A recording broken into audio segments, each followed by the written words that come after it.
बड़ी खबर आपको हम बता दें, जहां पर आज हिमाचल मंत्रिमंडल की एक अहम बैठक होने जा रही है। विधानसभा सत्र के बाद ये बैठक होगी और बैठक में कई बड़े फैसले लिए जा सकते हैं। राज्य सचिवालय में शाम 5:30 बजे ये बैठक होगी। बड़ी खबर आपको हम बता दें, राज्य सचिवालय में शाम 5:30 बजे ये बैठक होने जा रही है और इस बैठक में कई बड़े फैसले लिए जा सकते हैं। तो 5:30 बजे का समय है, राज्य सचिवालय में ये बैठक होगी। आज हिमाचल मंत्रिमंडल की बैठक होने जा रही है। कई अहम बिंदुओं पर इस बैठक में चर्चा की जाएगी।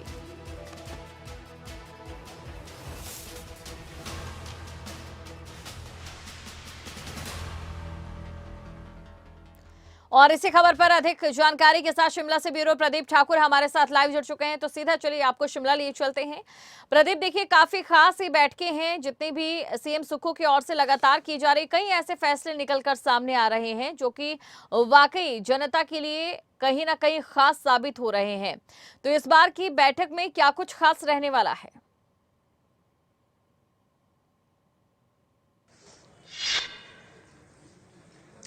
बिल्कुल दीपशिखा, देखिए 5:30 बजे ये बैठक होनी है। अभी विधानसभा सत्र चला हुआ है और उसके बाद जैसे ही विधानसभा सत्र जो आज की कार्यवाही है वो कल के लिए स्थगित हो जाएगी।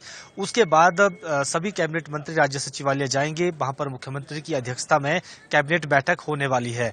इस महीने की पहली बैठक है और उसके साथ साथ ये वित्तीय वर्ष जो वित्तीय वर्ष है 2023-24 का, उसमें भी ये पहली बैठक हम इसको कह सकते हैं। तो ऐसे में काफी सारी उम्मीदें प्रदेश के लोगों को इस कैबिनेट बैठक से है और जो जानकारी है कि इसमें काफी महत्वपूर्ण एजेंडा आइटम आ सकते हैं और जो बजट घोषणाएं हुई है मुख्यमंत्री की तरफ से, उनमें से अब धीरे धीरे करके कैबिनेट से उनकी अप्रूवल दिलाई जाएगी, उनको धरातल पर उतारने की कोशिश की जाएगी। तो बहुत सारे एजेंडा आइटम इस तरह से भी आ सकते हैं, नई नौकरियों की बात हो सकती है और इसके साथ साथ जो आउटसोर्स कर्मचारी हैं उनका मुद्दा भी आज कैबिनेट बैठक में जा सकता है, क्योंकि उनको एक्सटेंशन मिलनी है।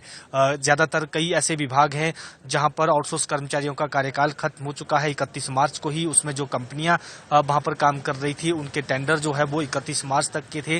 तो अब देखना ये होगा कि क्या उसको एक्सटेंड किया जाता है, किस तरह के फैसले इसमें लिए जाएंगे, तो ये देखने वाली बात होगी। और साथ ही जो बजट अनाउंसमेंट्स हैं मुख्यमंत्री की, चाहे उसमें रोजगार से जुड़ी बातें हैं, चाहे उसमें दूध खरीद से जुड़ी बातें हैं, या फिर और भी जो फैसले जो बजट घोषणाएं मुख्यमंत्री ने की हैं उनको बारी बारी करके अब इम्प्लीमेंट करने की तरफ सरकार बढ़ेगी। इसके साथ साथ अभी क्योंकि 2 दिन का सत्र बचा हुआ है और इस दौरान कुछ विधेयक भी सदन में लाए जा सकते हैं, उसको लेकर भी इस बैठक में चर्चा हो सकती है। जी बिल्कुल प्रदीप, देखिए पशुपालकों से दूध खरीदने की कवायद यहाँ पर जो राज्य सरकार है वो करती नजर आ रही है। तो ऐसे में क्या मुश्किलात भी सामने आएंगी? क्योंकि देखिए जब जमीनी स्तर पर कई ऐसे फैसलों को उतारा जाता है, अक्सर हमने देखा है कोई फिजिकल प्रॉब्लम्स बहुत ज्यादा होती है।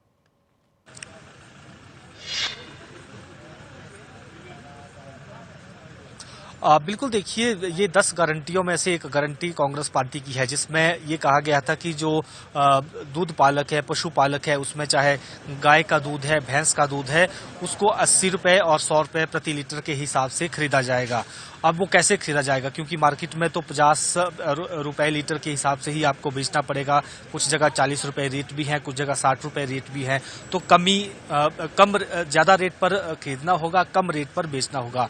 तो इसके लिए क्या मैकेनिज्म तैयार करना है? हालांकि मुख्यमंत्री सुखविंदर सिंह सुक्खू पहले भी ये कह चुके हैं कि जो हमारी गारंटियां हैं वो 5 साल की हैं, लेकिन ये भी उन्होंने कहा है कि इस साल जो बजट अनाउंसमेंट में हमने गारंटियों का जिक्र हुआ है उसमें खासतौर पर दूध खरीदने की बात भी है, क्योंकि जो शराब की बोतल है उस पर 10 रुपए मिल्क सेस इसी वजह से लगाया गया है ताकि इस पैसे का प्रयोग दूध खरीदने के लिए करें। हालांकि जो बजट अनाउंसमेंट है उसमें यह कहा गया है कि पायलट आधार पर पहले एक एरिया को चुना जाएगा जहां पर दूध ज्यादा होता है, तो पहले वहां से खरीद शुरू की जाएगी और फिर धीरे धीरे करके प्रदेश के बाकी हिस्सों में जो दूध है वो खरीदा जाएगा। तो उसमें भी देखना होगा कि जब भी अगर आज की इस एजेंडा आइटम आज का जो कैबिनेट बैठक है, अगर इसमें ये एजेंडा आता है तो किस रूप में आएगा, और अगर आने वाले जो कैबिनेट बैठकें हैं उसमें भी अगर दूध खरीद को लेकर एजेंडा आता है तो किस रूप में ये दूध खरीदा जाएगा और किस एरिया को पहले चिन्हित किया जाएगा, उसके बाद ही इस गारंटी को पूरा किया जा सकता है। इसके साथ साथ अब कर्मचारियों का पेंशन का जो मुद्दा है, ओल्ड पेंशन स्कीम को लेकर अनाउंसमेंट पहले ही हो चुकी है, पहली कैबिनेट बैठक में ही, लेकिन एक एसओपी जारी होनी है कि किस रूप में ये ओल्ड पेंशन स्कीम बहाल होगी। जो एनपीएस कर्मचारियों का अंशदान करता है, उसको लेकर स्पष्ट किया गया है कि अप्रैल महीने से अब वो अंशदान नहीं कटेगा, यानी इस महीने की जो सैलरी कर्मचारियों को मिलनी है मई महीने में, वो उसमें एनपीएस का अंशदान जो है प्रदेश सरकार नहीं काटेगी। लेकिन उससे पहले जीपीएफ नंबर मिलना है, उससे पहले ऑप्शन जो है कर्मचारियों से लिए जाने हैं, उसको लेकर जो एसओपी बननी है, उसको संभवतः आज अप्रूवल मिल जाएगी कैबिनेट की, और किस तरह का वो एसओपी हो सकती है। तो ये तमाम मसले हैं। इसके साथ साथ एक और बड़ा महत्वपूर्ण फैसला आज कैबिनेट बैठक में आ सकता है। वो जो निराश्रित बच्चे हैं प्रदेश में, यानी अनाथ बच्चे हैं, उनको लेकर भी राज्य सरकार ने तय किया है कि उनको चिल्ड्रन ऑफ द स्टेट जो है उनको बनाया जाएगा। ये भी जानकारी है कि आज की कैबिनेट बैठक में ये एजेंडा आइटम भी आ सकता है। इनको चिल्ड्रन ऑफ द स्टेट घोषित किया जाएगा और उनकी सुविधाएं, जो इस तरह के बेसहारा ऐसे बालक हैं, बालिकाएं हैं, उनके लिए राज्य सरकार ने पहले ही सुखाश्रय योजना शुरू की है। उसके अंतर्गत उनको चिल्ड्रन ऑफ द स्टेट जो है वो बनाया जाएगा और उनको बेनिफिट्स दिए जाएंगे। उनको ना लगे कि उनके माता पिता नहीं है। मुख्यमंत्री ने स्पष्ट किया था कि उनकी माता पिता सरकार होगी और उनको हम जब वो घूमने के लिए जाना होगा तब भी हम पैसे देंगे। जब वो ऐसे अनाथ आश्रम में, कहीं भी इस तरह के आश्रम है वहां पर रहते हैं, उस दौरान पूरा ध्यान उनका रखा जाएगा। तो जानकारी है कि आज उनको चिल्ड्रन ऑफ द स्टेट घोषित किया जाएगा।